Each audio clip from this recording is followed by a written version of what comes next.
Итак, миновал третий ряд. Сформировался у нас канал.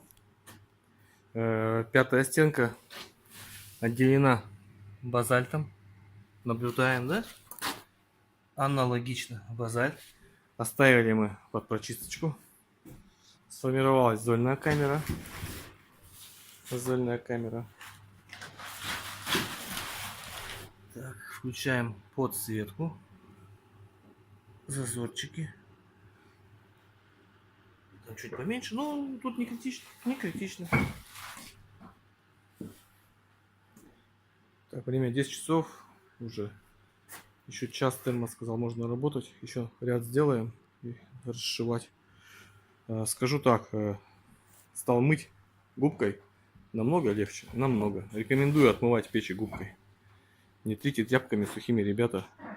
Я 14 лет тер тряпками сухими, столько пыли, ни к чему не нужной пыли. Немножко расскажу, как у нас идет рабочий процесс. Насколько знают мои внимательные подписчики, от организации рабочего процесса зависит очень многое.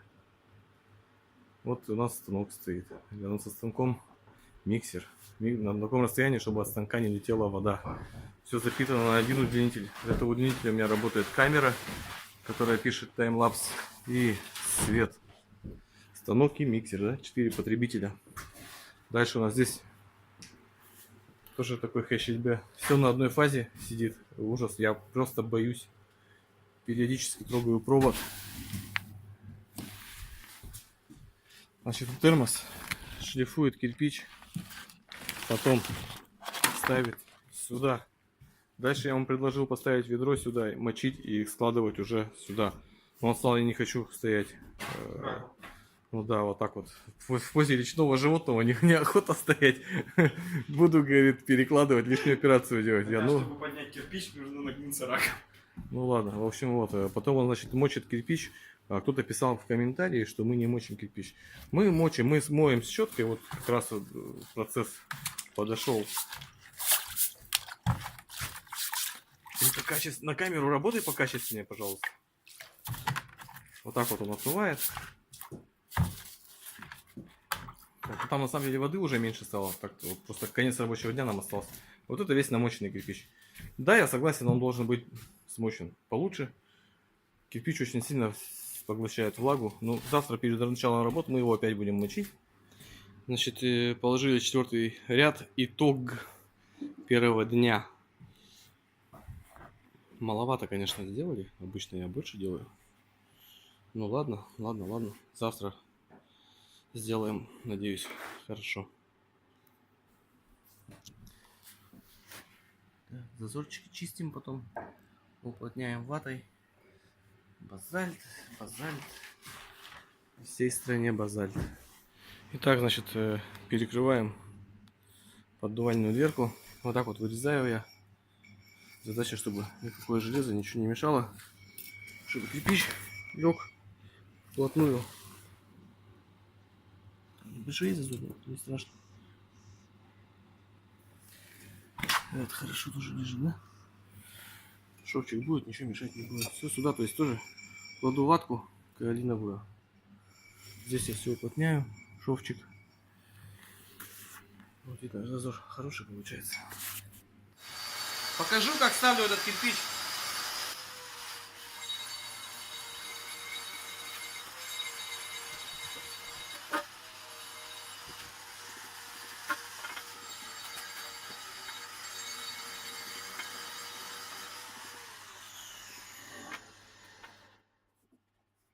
Значит, боковой готов. Сейчас немножко подсохнет. И можно будет укладывать клин. Сначала его надо вырезать. Разметку клина вот так произвожу.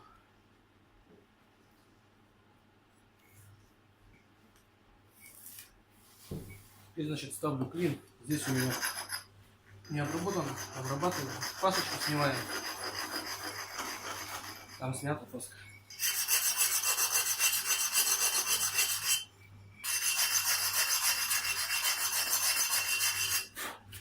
Я наношу раствор на все плоскости.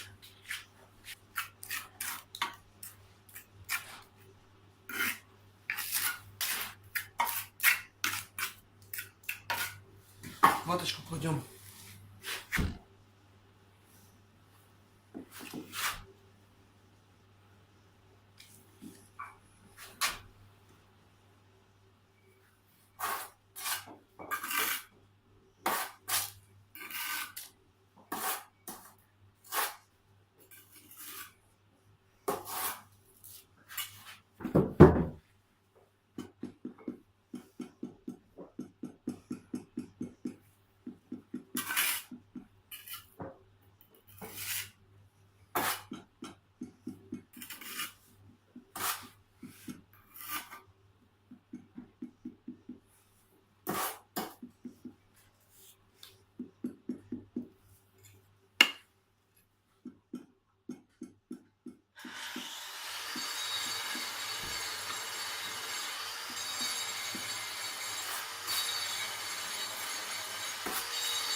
Ставим сзади клинья, организуем зазор для подачи воздуха, для обдувки стекла. Вот у меня две риски, одна 1,5 сантиметра, другая 2. Сейчас буду ставить и смотреть, как мне больше понравится. Всегда же все печники все по настроению. Мне 1,5 сегодня нравится. 2 многовато оказалось. Сегодня я не жадный, сделаю 1,5.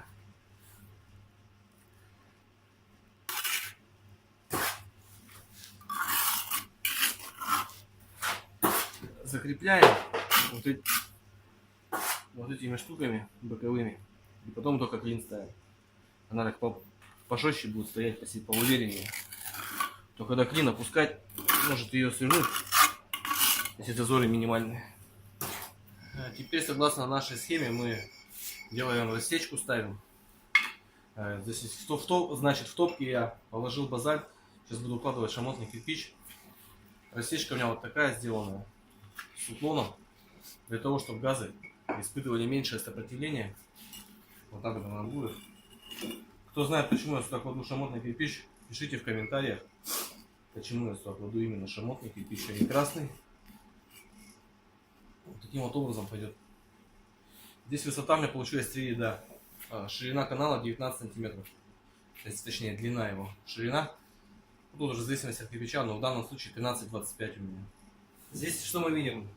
Базальт между неупольным кирпичом и красным внешним, для того, чтобы когда ядро, так сказать, расширится, да, чтобы оно не воздействовало на внешнюю укладку. Вот. В таком случае прокладываю всегда компенсационный материал. Я использую базальт 5 мм. Можно каролиновую вату. Картон не советую делать. Делал я в ванной печи в 2011 году картон, он прогорел. Потом туда набилась зола и начала давить точно так же. Поэтому лучше базальт, самый оптимальный вариант. Подвертку подрезали. Значит, у нас получается колпак, прочистка, подъемный канал, задвижка, там выше будет задвижка, чтобы напрямую организовать движение газов. Голосник РД6, одну лычку я срезал, как всегда. Кирпички по 7 сантиметров у меня получились. Ну и сухой, не сухой шов, а подача воздуха для дверки. Сухой шов делать не буду. Итак, значит, я положил 7-й ряд.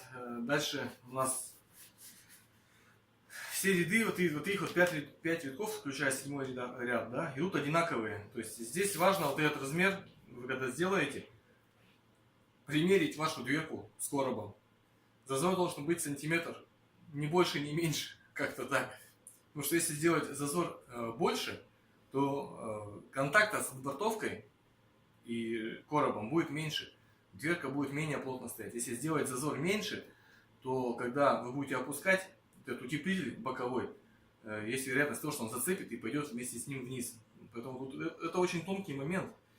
И поэтому нужно, когда вот этот первый ряд положили, если вы дверку с коробом используете, да, вы дверку ставите и промеряете.